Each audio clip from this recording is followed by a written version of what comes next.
আসসালামু আলাইকুম। সুপ্রিয় শিক্ষার্থীরা, ফেসবুক অনলাইন লাইভ ক্লাসে সবাইকে স্বাগতম। আশা করি সবাই ভালো আছো, সুস্থ আছো। উপস্থাপনায় আছি আমি Rehana Akter, instructor electronics, Dhaka polytechnic institute.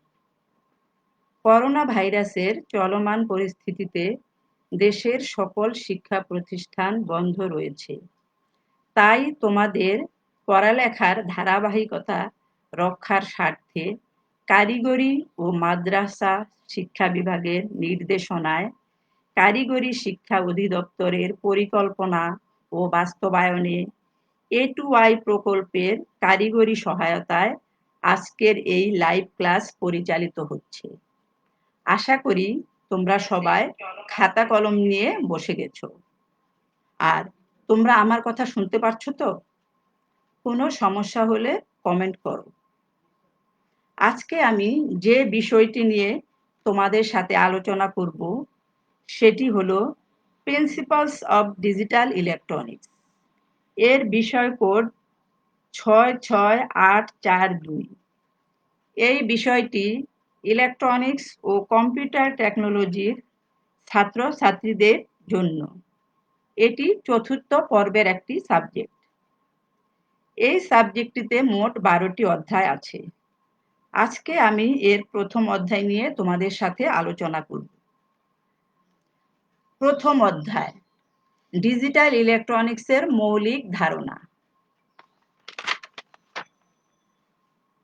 এই অধ্যায়টি আলোচনা শেষে তোমরা ডিজিটাল ইলেকট্রনিক্স কি, ডিজিটাল সিগন্যাল কি, ডিজিটাল সিগন্যালের বৈশিষ্ট্য, ডিজিটাল মোডে সিগন্যাল প্রক্রিয়াকরণের সুবিধা, লজিক লেভেল কি, ডিজিটাল সিগন্যালের ডিসি ভোল্টেজ লেভেল কি, ডিজিটাল পালস ওয়েভফর্মের বিভিন্ন প্যারামিটার সম্পর্কে ধারণা লাভ করতে সক্ষম হবে। এবার আমরা মূল আলোচনায় যাই। প্রথমেই আমরা দেখব ডিজিটাল ইলেকট্রনিক্স কি। ডিজিটাল ইলেকট্রনিক্সের এমন একটি শাখা যেখানে ডিজিটাল সিগন্যাল, ডিজিটাল সংখ্যা, ডিজিটাল সার্কিট এর গঠন, বৈশিষ্ট্য, কার্যপ্রণালী, ডিজাইন ইত্যাদি বিষয় সম্পর্কে আলোচনা ও বিশ্লেষণ করা হয়। এবার আমরা দেখব ডিজিটাল ইলেকট্রনিক্স কোথায় কোথায় প্রয়োগ হয়। ডিজিটাল ঘড়ি, digital computer, calculator, mobile, encoder, decoder, multiplexer, demultiplexer, register, flip flop ইত্যাদি ক্ষেত্রে আমরা ডিজিটাল ইলেকট্রনিক্সের প্রয়োগ দেখতে পাই। এবার আমরা দেখব অ্যানালগ সিগন্যাল কি। অ্যানালগ সিগন্যাল এমন একটি সিগন্যাল যার মান সময়ের সাথে কন্টিনিউয়াসলি অর্থাৎ নিরবচ্ছিন্নভাবে পরিবর্তন হয়। এখানে কন্টিনিউয়াস বা নিরবচ্ছিন্ন বলতে কি বোঝানো হয়েছে শিক্ষার্থীরা? এখানে এই অ্যানালগ সিগন্যালটা লক্ষ্য করো, এটা একটা অ্যানালগ সিগন্যাল। এইদিকে সময় আর ওয়াই অক্ষে এর মান দেখানো হয়েছে। এখানে এই সিগন্যালের মান এই সময়ের সাথে দেখো আস্তে আস্তে এই মানটা বৃদ্ধি পাচ্ছে, বৃদ্ধি পেয়ে আবার জিরোতে নেমে আসছে। তাহলে কি দেখা যাচ্ছে যে এই সিগন্যালের মান সময়ের সাথে আস্তে আস্তে কন্টিনিউয়াসলি পরিবর্তন হচ্ছে। আর এই সময়কে যদি আমরা অনেক ক্ষুদ্র ক্ষুদ্র অংশে ভাগ করি তাহলে প্রত্যেকটা সময়ে এর আলাদা আলাদা মান পাবো। অর্থাৎ একটা অ্যানালগ সিগন্যালকে আমরা অনেক অসংখ্য মানে বা অসীম সংখ্যক মানে ভাগ করতে পারি এর মানকে। এবার আমরা দেখব ডিজিটাল সিগন্যাল কি। ডিজিটাল সিগন্যালের মান সময়ের সাথে ধাপে ধাপে পরিবর্তন হয়। এখানে চিত্রে লক্ষ্য করো 0 থেকে 1, 2 এভাবে 5টা ধাপ দেখানো হয়েছে। এখানে প্রথমে কিছুক্ষণ এই সিগন্যালটা 0তে থাকলো, তারপরে হঠাৎ করে এটা 1-এ চলে গেল। আবার কিছুক্ষণ 1-এ থাকার পর 2-তে চলে গেল। এভাবে সে 0 থেকে 5টি ধাপ অতিক্রম করলো। এবং এই যে 0 থেকে 1 একটি ধাপ, এর মাঝে কিন্তু তার অন্য কোনো মান নেই। আবার এই চিত্রে লক্ষ্য করো 0 এখানে আর এখানে 1, অর্থাৎ এখানে এর দুইটা ধাপ দেখতে পাচ্ছি, একটি 0 একটি 1। 0 হলো এই ডিজিটাল সিগন্যালের লো ভোল্টেজ লেভেল আর এই 1 হলো হাই ভোল্টেজ লেভেল। ডিজিটাল সিগন্যালের লো ভোল্টেজ লেভেলকে 0 দ্বারা আর হাই ভোল্টেজ লেভেলকে 1 দ্বারা প্রকাশ করা হয়। তাহলে আমরা কি দেখতে পাচ্ছি যে ডিজিটাল সিগন্যালের মান সময়ের সাথে ধাপে ধাপে পরিবর্তন হচ্ছে। এবার আমরা দেখব ডিজিটাল সিগন্যালের বৈশিষ্ট্য কি। তোমরা দেখো ডিজিটাল সিগন্যালের মান কি সময়ের সাথে এটা নিরবচ্ছিন্নভাবে পরিবর্তন হয় না এবং এক অবস্থা হতে অন্য অবস্থায় এটা হঠাৎ পরিবর্তন হয়। এটার মান ধাপে ধাপে পরিবর্তন হয়। এর ধাপের দুটা নির্দিষ্ট লেভেল রয়েছে এবং লো এবং হাই লেভেলের মান নির্দিষ্ট। এবার আমরা দেখব এই ডিজিটাল মোডে সিগন্যাল প্রক্রিয়াকরণে কি কি সুবিধা পাওয়া যায়। এক্ষেত্রে আমরা অ্যানালগ সিগন্যালের সাথে তুলনা করে ডিজিটাল সিগন্যালের কি কি সুবিধা পাওয়া যায় তা নির্ণয় করতে চেষ্টা করব।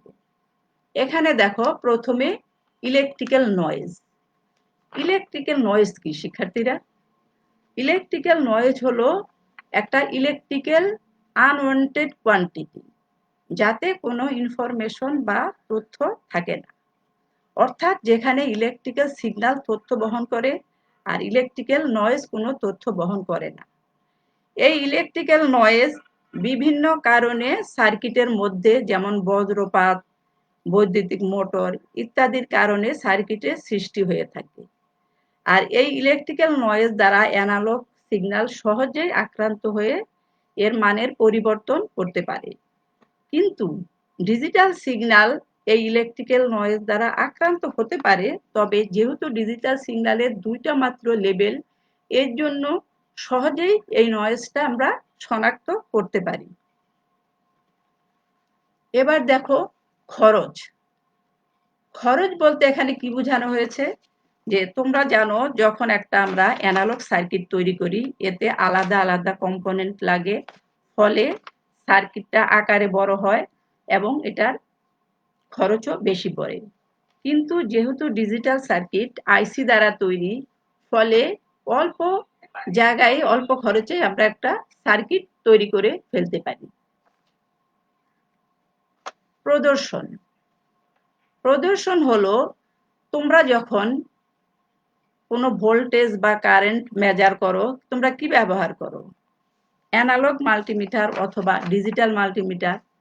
তুমি যখন অ্যানালগ মাল্টিমিটার দিয়ে কোনো ভোল্টেজের মান বের করবে, তুমি দেখবে যদি তোমাকে আমি 5 ভোল্ট মেজার করতে বলি, তোমরা কেউ 4.95 কেও 5 বলতে পারো, আবার কেউ 5 ভোল্টের একটু বেশি, ধরো 5.05 বা 06 কেও তোমরা অ্যানালগ মিটারে 5 হিসাবে বলতে পারো।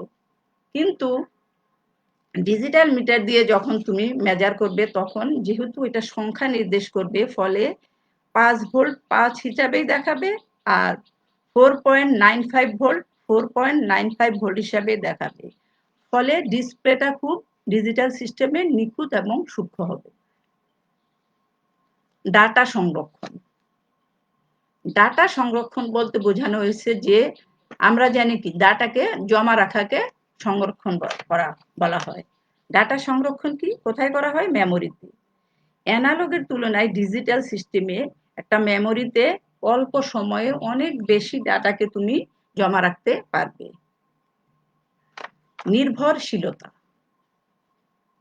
অ্যানালগ সার্কিটগুলি আলাদা আলাদা কম্পোনেন্ট দিয়ে তৈরি করার কারণে এর অনেক সংযোগ সংখ্যা থাকে, ফলে সার্কিটের আউটপুট পাওয়ার ক্ষেত্রে অনেক সময় মানটা তুমি সঠিক নাও পেতে পারো।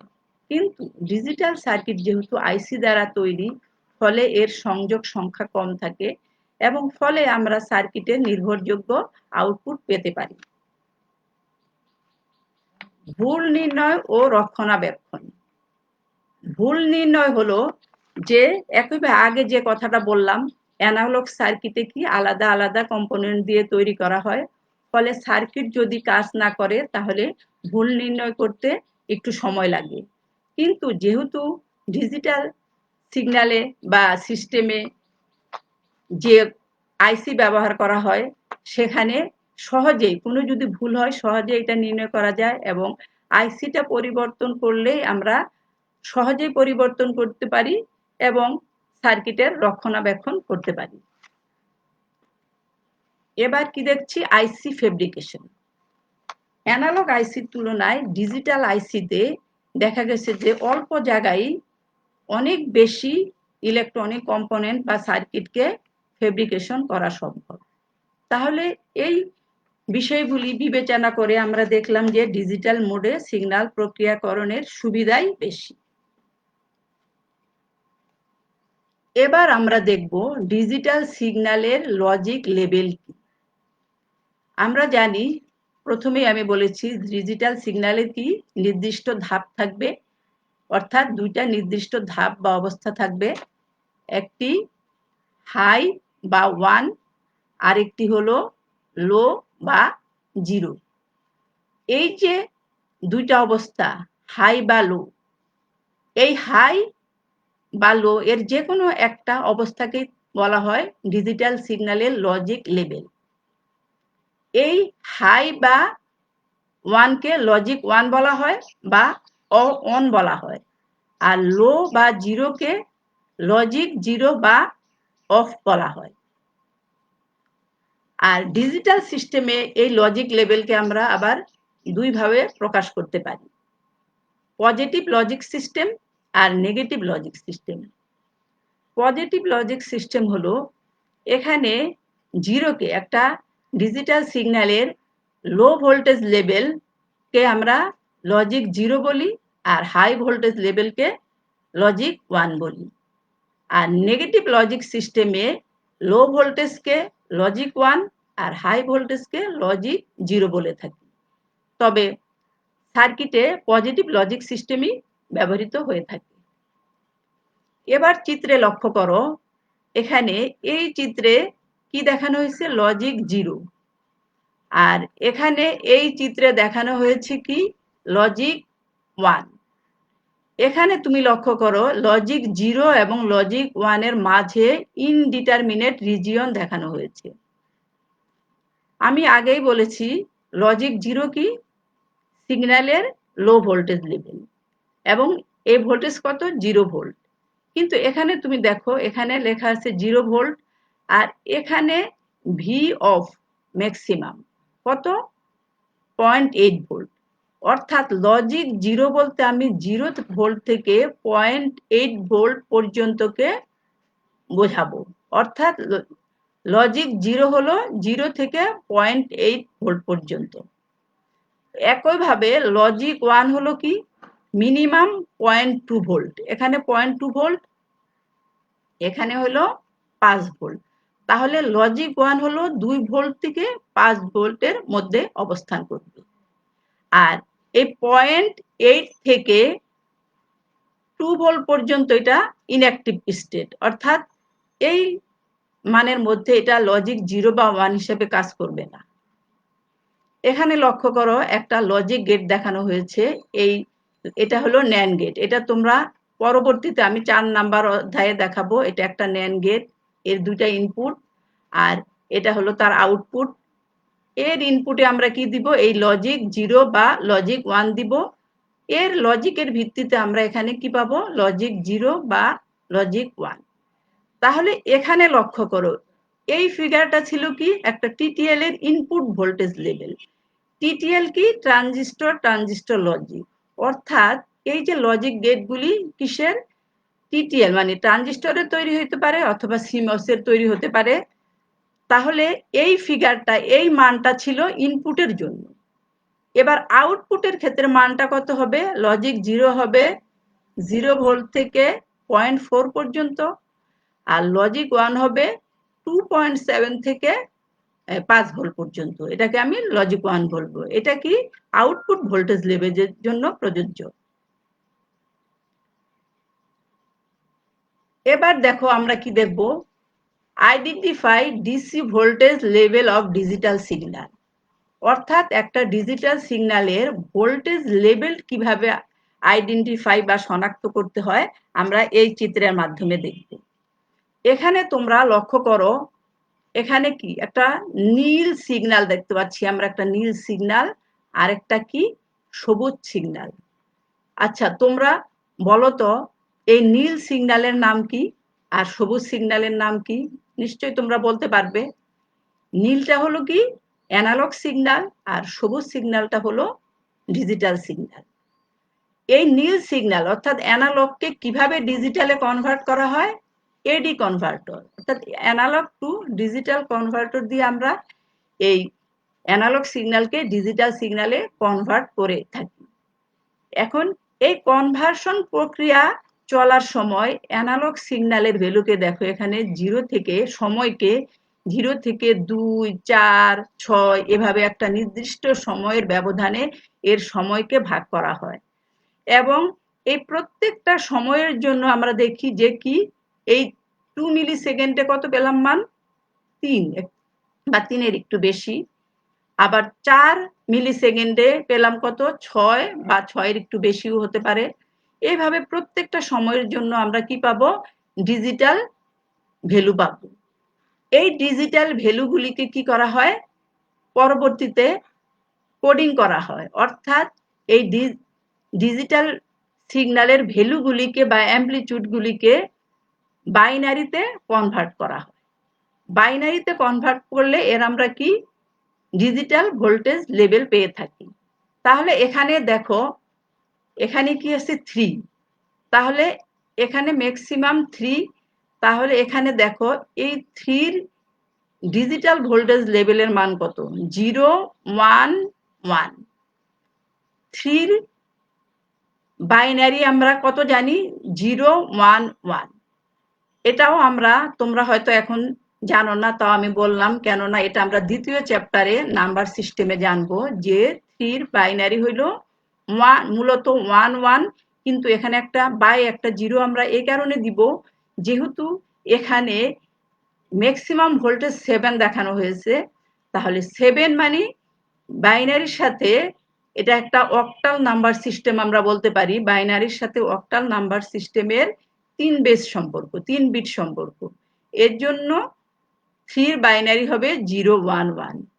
এভাবে আমরা এখানে দেখো 4 মিলি সেকেন্ডে আবার কত দেখো, এখানে অ্যামপ্লিটিউডটা কত? 6 বা 6 এর একটু বেশি। তো এখানে তোমরা খেয়াল করবা, যদি 6 এর বেশি, 6 এর বেশি বলতে কত? যদি 6.5 পর্যন্ত যদি হয় তাহলে ওইটাকে আমি 7 ধরবো, কিন্তু 6.5 এর নিচে হলে ওইটাকে 6 হিসাবে কাউন্ট করব এবং 6 এর সমতুল্য বাইনারি ভ্যালু এখানে নেওয়া হবে। তাহলে 6 এর সমতুল্য বাইনারি কত? 1, 1, 0। তাহলে আমরা এই লেভেলের, এই ডিজিটাল ভোল্টেজ লেভেলের বাইনারি ভ্যালু কত পেলাম? 1, 1, 0। এইভাবে প্রত্যেকটা ডিজিটাল ভোল্টেজ লেভেলের আমরা সমতুল্য বাইনারি মান পেয়ে থাকব এবং এভাবেই আমরা ডিজিটাল সিগন্যালের ভোল্টেজ লেভেল শনাক্ত করতে পারি। শিক্ষার্থীরা, এতক্ষণ ধরে আমি তোমাদের যা যা পড়ালাম আশা করি তা বুঝতে পেরেছ। তার মধ্যেও তোমাদের যদি কোনো কিছু না বুঝে থাকো তাহলে আমাকে কমেন্ট করো, আমি উত্তর দিতে চেষ্টা করব। আচ্ছা, এবার আসি আমরা ডিজিটাল পালস ওয়েভ ফর্মের প্যারামিটার, কি কি প্যারামিটার আছে। আমি প্রথমেই দেখব যে ডিজিটাল পালস ওয়েভ কি। এখানে চিত্রে লক্ষ্য করো, এখানে একটা পালস দেখানো হয়েছে, এটাকে বলে পজিটিভ পালস আর একে বলা হয় কি নেগেটিভ পালস। পজিটিভ পালস এখানে লক্ষ্য করো 0, 1, তার মানে এটা হলো এই পালসের লো ভোল্টেজ লেভেল আর এখানে হলো হাই ভোল্টেজ লেভেল।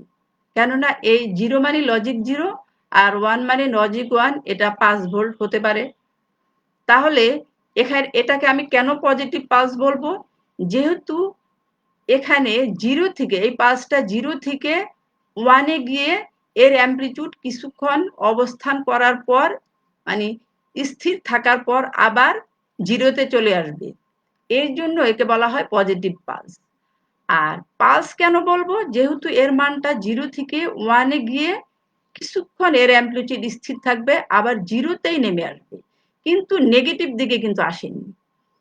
তাহলে পালস শুধু 0 থেকে 1 এ গিয়ে আবার 0 তে চলে আসলেই তাকে আমরা পালস বলি। একইভাবে এখানে লক্ষ্য করো, এটা হলো নেগেটিভ পালস। এখানে লজিক 1, অর্থাৎ এখানে এটা লজিক 1, এখানে লজিক 0।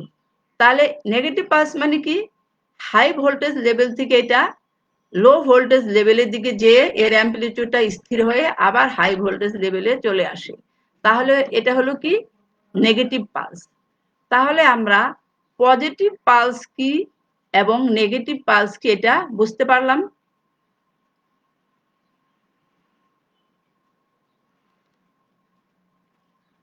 শিক্ষার্থীরা, এখন এই চিত্রটা লক্ষ্য করো।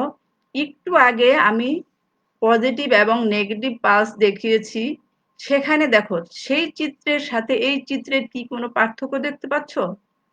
এখানে লক্ষ্য করো, সেখানে এখান থেকে এটা সরাসরি উঠে গিয়েছিল, আবার এখান থেকে এটা সোজা নেমে গিয়েছিল, কিন্তু এখানে আমরা কি দেখতে পাচ্ছি যে এখান থেকে একটু আস্তে আস্তে মানটা কি একটু এদিকে চলে যাচ্ছে, বাঁকা হয়ে যাচ্ছে। তাহলে আমরা এই পালসটাকে বলা হয় একটা প্রকৃত পালস। প্রকৃত পালস হলো কি, যে আমরা পালস জেনারেটর থেকে যে পালস তৈরি করি একে বলা হয় প্রকৃত পালস। আর আগের যে পালসটা দেখানো হয়েছে সেটা হলো কি আদর্শ পালস। প্রকৃত পালসে খেয়াল করো, এখানে লো লেভেল, এই লো লেভেল থেকে হাই লেভেলে এর অ্যামপ্লিটিউড হাই লেভেলে উঠতে একটু সময় নিচ্ছে। কত? লো লেভেল থেকে হাই লেভেলে উঠতে, অথবা এর 10% থেকে 90%-এ যেতে যে সময় লাগবে তাকে আমরা বলবো কি রাইজ টাইম, যা এই পালসের একটি প্যারামিটার। রাইজ টাইমটা তাহলে কতটুকু লক্ষ্য করো, এই 10% থেকে, অর্থাৎ এখানেই দেখো এই 10% থেকে এই 90% পর্যন্ত, মানে এই সময়টুকুকে বলা হয় কি রাইজ টাইম। আর একে প্রকাশ করা হয় কি দ্বারা? টি আর দ্বারা। এবার আমরা দেখব ফল টাইম কি।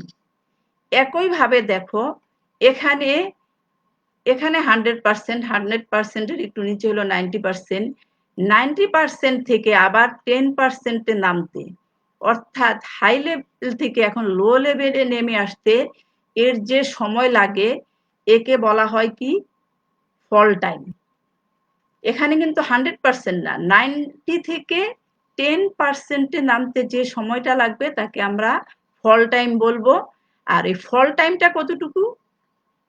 এখান থেকে 90 থেকে 10 পর্যন্ত, এই সময়টুকু হলো কি এর ফল টাইম।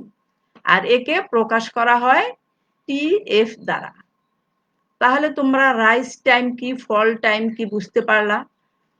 এখন দেখো, এখানে দেখো রাইজ টাইম এবং ফল টাইমের মাঝে 50% সময় নেওয়া হয়েছে। 50%, 50% মানে কি, রাইজ টাইমের 50%, ফল টাইমের 50%।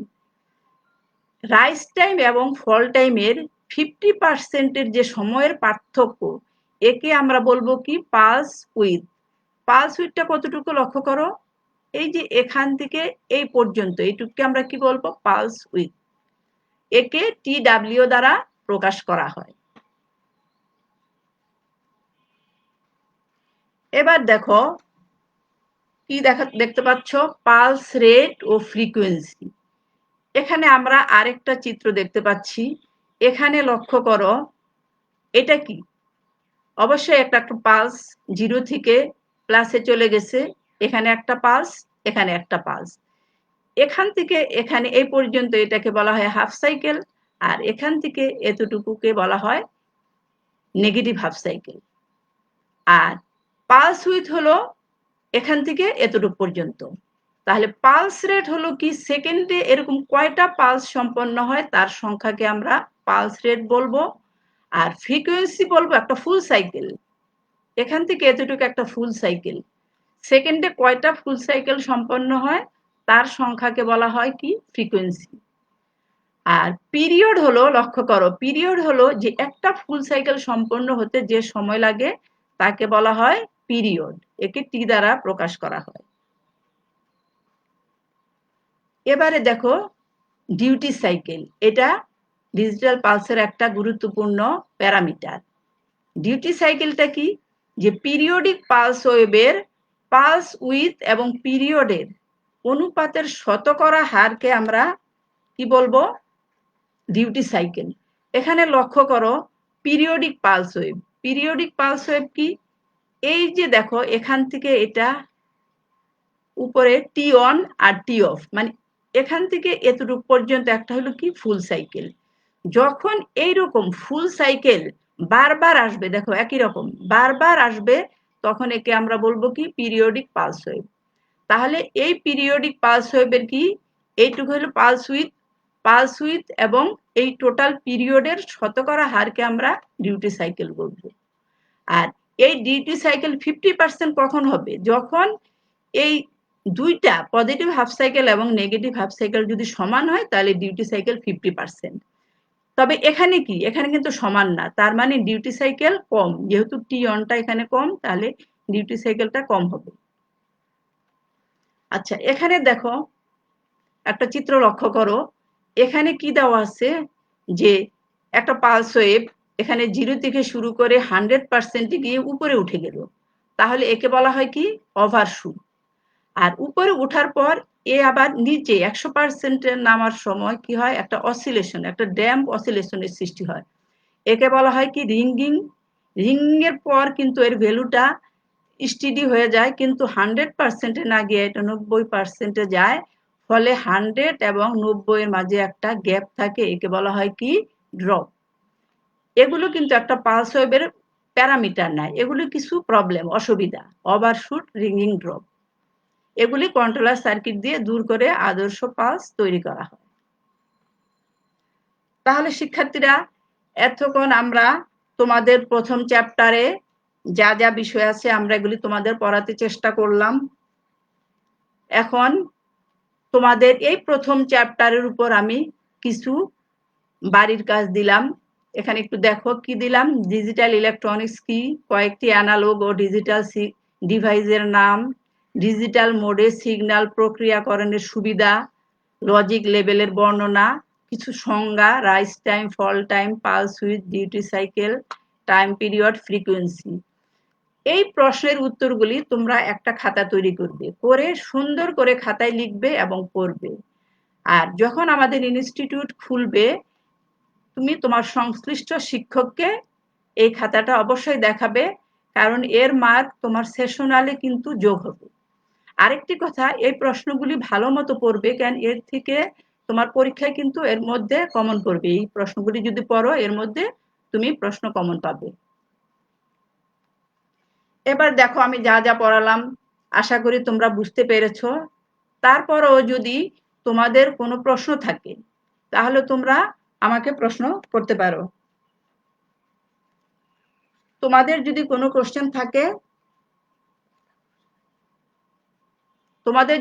কোশ্চেন থাকে, তাহলে তোমরা করতে পারো।